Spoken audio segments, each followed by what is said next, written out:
how did really this GRASP help to develop these livelihood programs and linking these livelihood initiatives with the market? Livelihoods per se would be incomplete if you don't have food security, if you don't have nutrition security, and income security. So when you look at the way GRASP was designed, it was addressing all the three in different ways. So on the program, we were able to work with primary producers and expose them to basic technology combinations. In a nutshell, the GRASP program introduced practical ways, and this varied from value chain to value chain and district to district. One key thing around the expos is the expos created some degree of curiosity out of these farmers, but also enabled the farmers appreciate their contribution to the bigger chain. For me, one area that we need to combine hands together as teams is to see how we help the farmers with their packaging, the issues of traceability, because barcoding nowadays is easy. So we should barcode, and then we should also address the issues of food safety. All these issues of standards, issues of hygiene, handling, and the like. In addition to GRASP, there are a number of other programs where we are working with farmers on value chain development. And this is an area of interest. This is an area where the Food and Agriculture Organization can collaborate with PHDEC. For me, it is an opportunity, especially now that FAO has worked together with all the all the food control authorities in assessing conducting a risk assessment.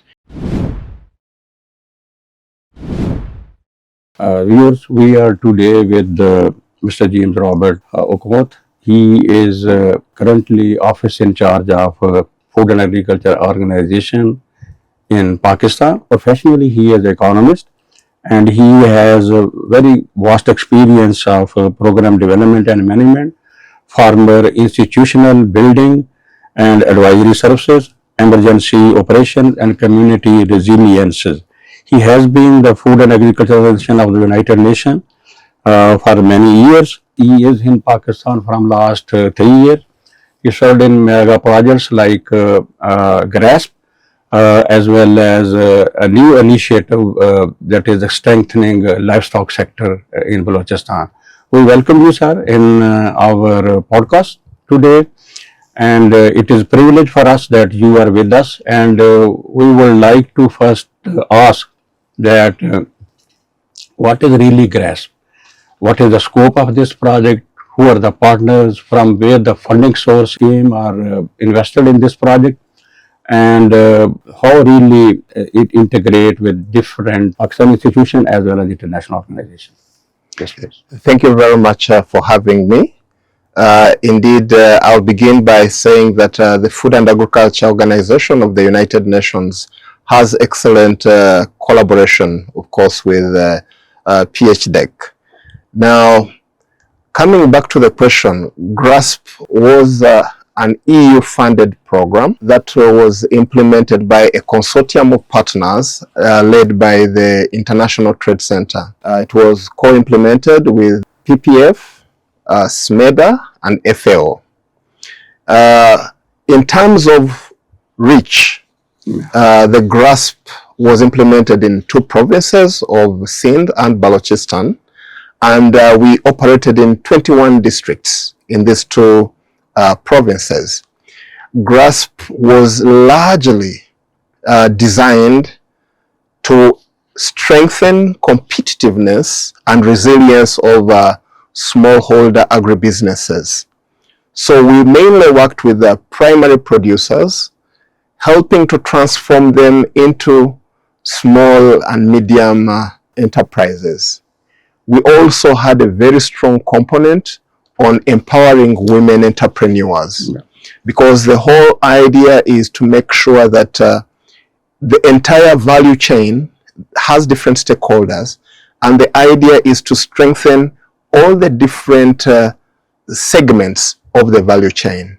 So GRASP largely introduced climate smart agriculture practices, addressed post-harvest losses, also introduced basic agribusiness farm management skills to our farmers, and most importantly, it helped the smallholders organize themselves into market collection aggregate clusters, and also linking market and the processors to the communities we're working with. Thank you very much for a very comprehensive introduction of this GRASP project. One thing, James, I fully understand that livelihood for accessing nutritious food, affordability is very, very important. And for the affordability, this livelihood development programs are equally important for improving livelihood, particularly in rural areas where the poverty is incidence is very high.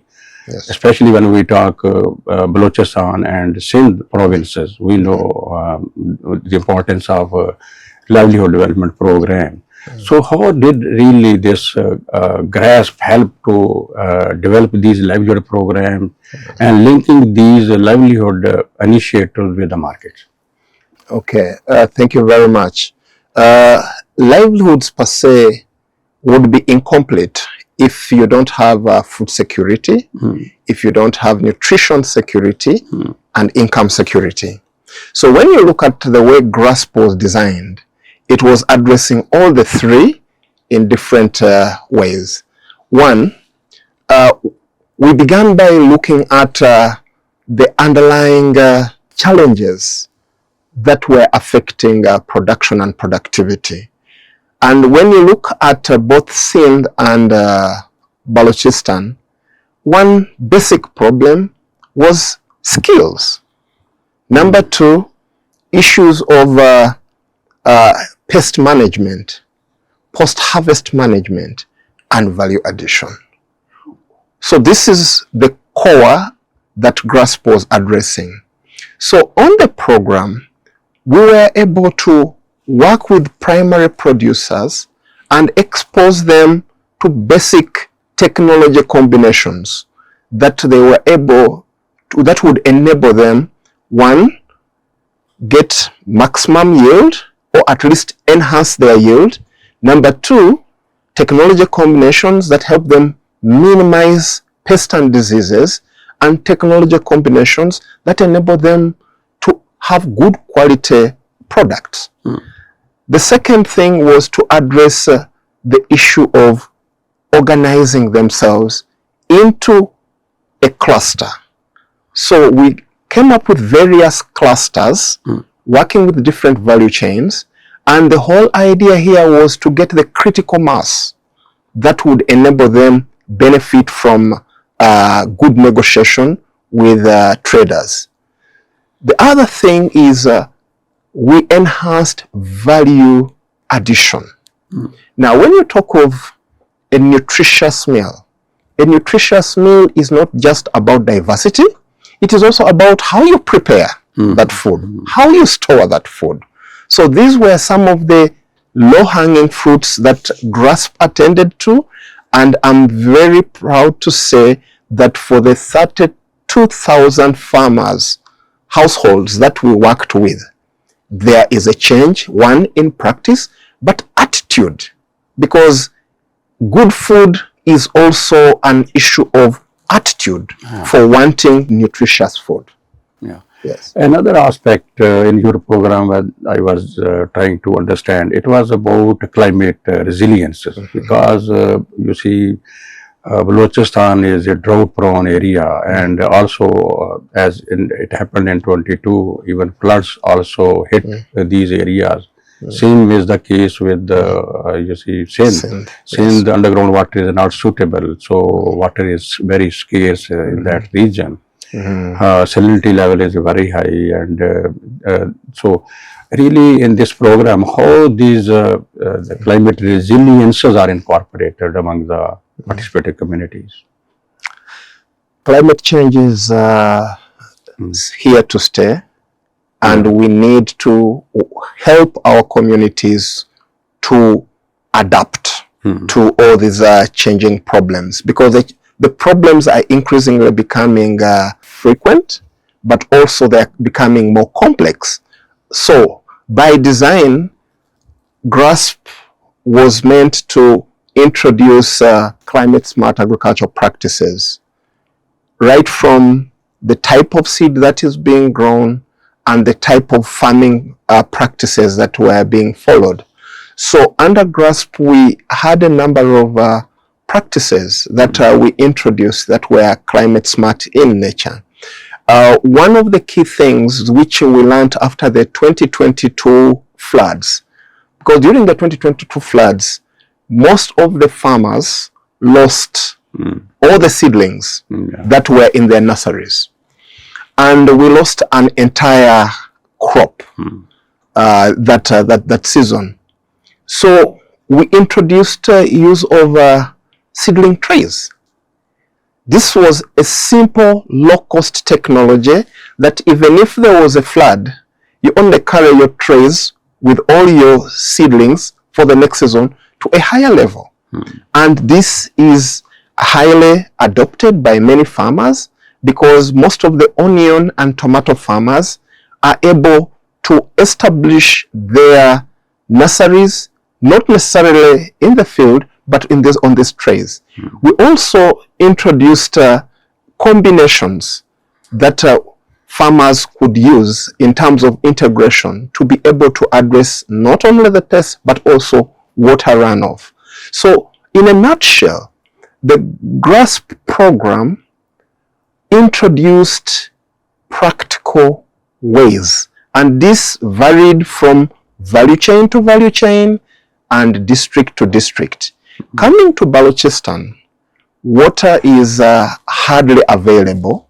So one of the key things that we have invested in, and not only under the GRASP program, but almost all our programs, we also have the another program supported by the EU on water, where we are introducing efficient irrigation practices.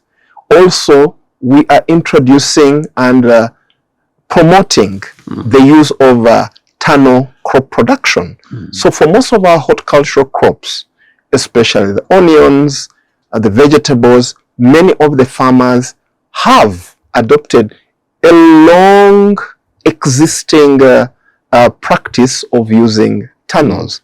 Because many people, when they look at the tunnels, they think they're very expensive. But when you look at the return to investment, it is acceptable. Very high. Yeah. And also you see, if a quality will be produced, then definitely it will fetch better prices. Yes. Also, you see, it will be even for processing purposes, the quality will be high and returns will be high. I think these are very marvelous intervention in this GRASP component. Another very important development that happened through this project is women engagement. Yes. I see, because this project helped them for developing products and then link them with the markets, and then also improve their position in the community. It's a very interesting component of GRASP, this women-led SMEs.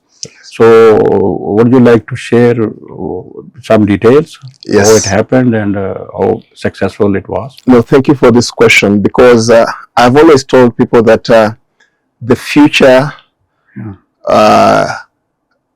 of a community's resilience lies in the hands of women. Yeah. And one important pillar that we had on the GRASP was the empowerment of women entrepreneurs. Because once you empower one woman, she will bring around a whole village of women around her. And I'm proud to say that we worked with a number of business support organizations, especially in Balochistan.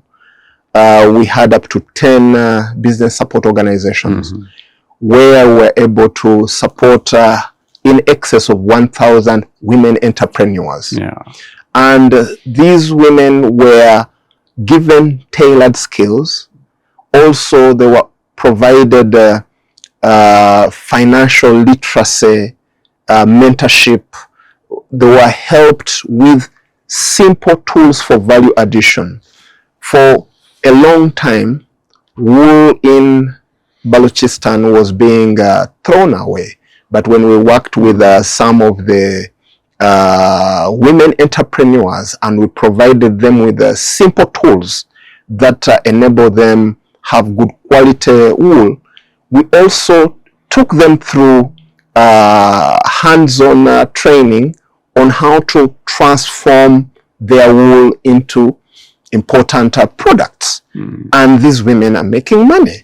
So for me, I would say that that pillar on empowering women under GRASP was a game changer because it brought the women to the fore. And right now you have many of these women entrepreneurs having a number of women in their communities. They are like a model. And we really appreciate the way the community received these women entrepreneurs. They recognize their contribution. They recognize their abilities. And families are allowing them to attend expos. Yeah. This is something that was very complicated, but now we have women coming in large numbers attending the expos that are organized in Karachi, organized in Lahore. And these expos are a very important form of outreach. They don't only come to see, they make deals, and also they walk away with 1 or 2 lessons. And these lessons are very important. When they go back, they transform, they see their businesses growing. They are also contributing significantly to not only the household income, but because when a woman has money in her hands, you expect the diet in that home will be improved. Yeah, so very, very important. Yes. And these expos you specifically mentioned, and one of the expo that was PHDEC was organized during 2025, month of November, and many of your SMEs, they really they represented GRASP in that, and they were exposed to international buyers. And they got a feeling that they can develop product that has a domestic market in our supply chains, as well as their products can even be traded in the international market. So what is your experience of those communities who really participate in these expos? Because you have linked them directly with the traders. And when these communities will be directly linked with the trader, they will definitely have sustainable businesses and then better outcomes, better life. Indeed, the expos formed an important outreach for us. Like it was our tradition, every year we brought farmers from all over the 21 districts to attend the different expos that were organized, including the smaller expos, the Date Expo that was organized in Jaipur, the expo in Lahore, all the 4 expos that have been in Karachi. We brought farmers. Even recently, the olive oil expo in Islamabad, we brought these farmers.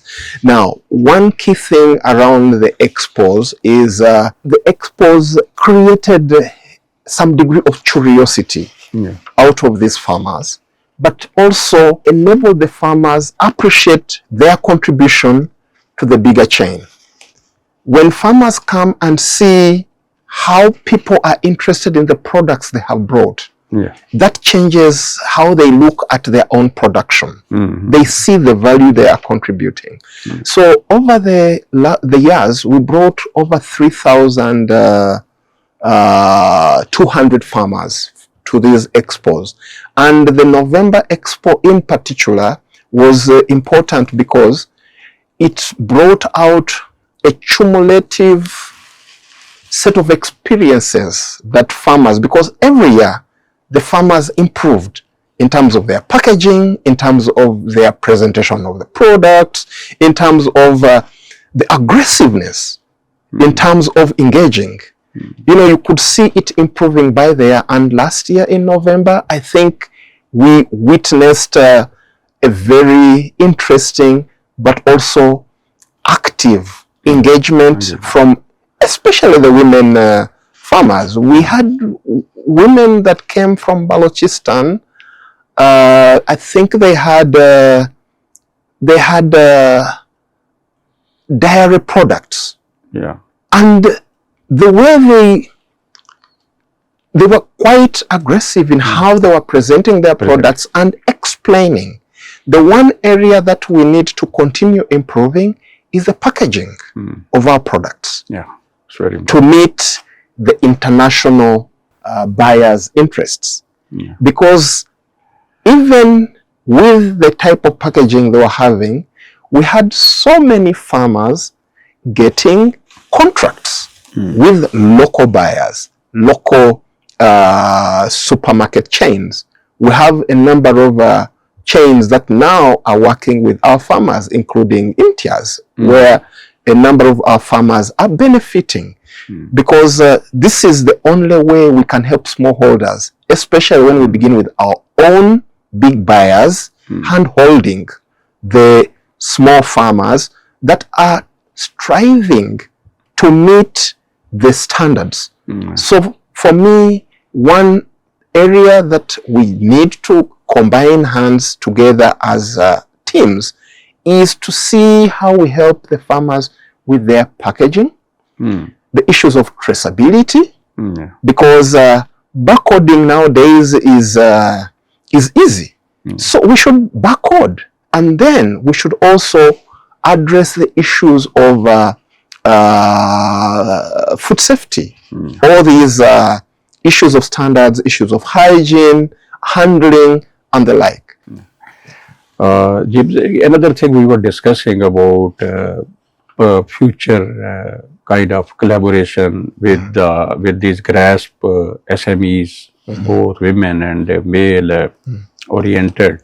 We were trying to explore the possibility how if you can further engage with these communities for quality control, developing quality control associations, helping them to reach scales and improve standards, achieve traceability kind of background. And then how you think this would be possible for achieving scale and achieving standards, quality control, and then linking them with the international market through B2B meeting involving trade missions from Pakistan through Pakistan Horticulture Development Export Company? Yes, I think I'll say that in addition to GRASP, there are a number of other programs where we are working with farmers on value chain development. And this is an area of interest. This is an area where the Food and Agriculture Organization can collaborate with PHDEC and also with the Ministry of National Food Security and the Ministry of Commerce, because we have a critical mass of farmers, of clusters of farmers that have been trained on basic production, issues of post-harvest handling, issues of pest management, and also who now have a yearning to get onto this market. I think there is some level of impetus that we should jump on as stakeholders working together. And each of us has different comparative advantages. So the farmers that we have trained, the critical mass, is ready for being pushed to another level. Now, for these skills to be translated into meaningful investments, we need to address some of the underlying limitations, For instance, many of the farmers still require simple financing to translate their business ideas into meaningful investment. Number two, we need to see how we support basic registration. How can the Bureau of Standards help our farmer groups or clusters of emerging producers to understand basic elements? Because standards begin from choice of production system. And this is one area where FAO can work very closely with the different policy holders to make sure that we are able to holistically address everything. We don't just address one, but we need to look at post-harvest handling. We need to address issues of value addition, the grading, even the transportation. Because you can have your dates well packaged, processed, but then if the transporter exposes this to fumes, the quality of those dates disappears. So for me, it is an opportunity, especially now that FAO has worked together with all the all the food control authorities in assessing conducting a risk assessment. I think there is a clear roadmap on some of the things that we can do to make sure that we are able to put the Pakistan produce on the international market. This is one contribution that GRASP has provided some entry point. Now we just need to consolidate on the good works, because the risk assessment for which results were presented end of last year provides a basis for all our food authorities to begin understanding what are the elements that we can work on.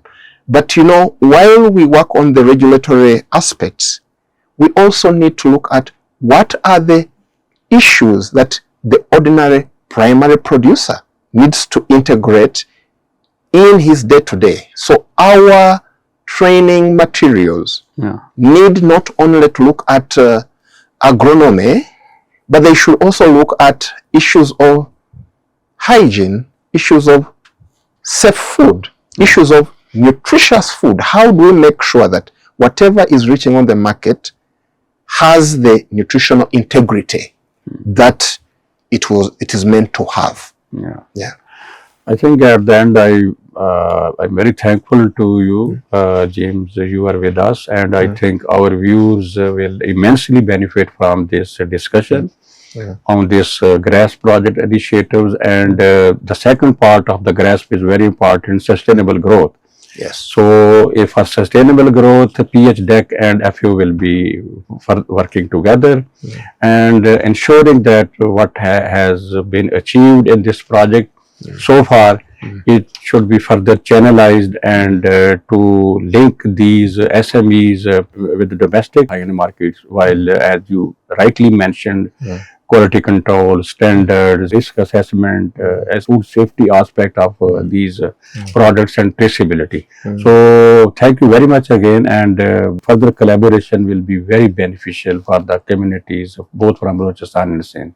Thank you. No, thank you very much. I would like in conclusion to say that I think there is a lot of opportunity. GRASP provided a model that can be replicated. And in our future work together with PHDEC and all the other stakeholders, I think there are lessons. It was not just a bed of roses. There are also some challenges. But I think there is opportunity to build on that model to really ensure that the dream of Pakistan to have our agricultural products on the international markets is achieved. Thank you very much. Thank you very much. Thank you very much.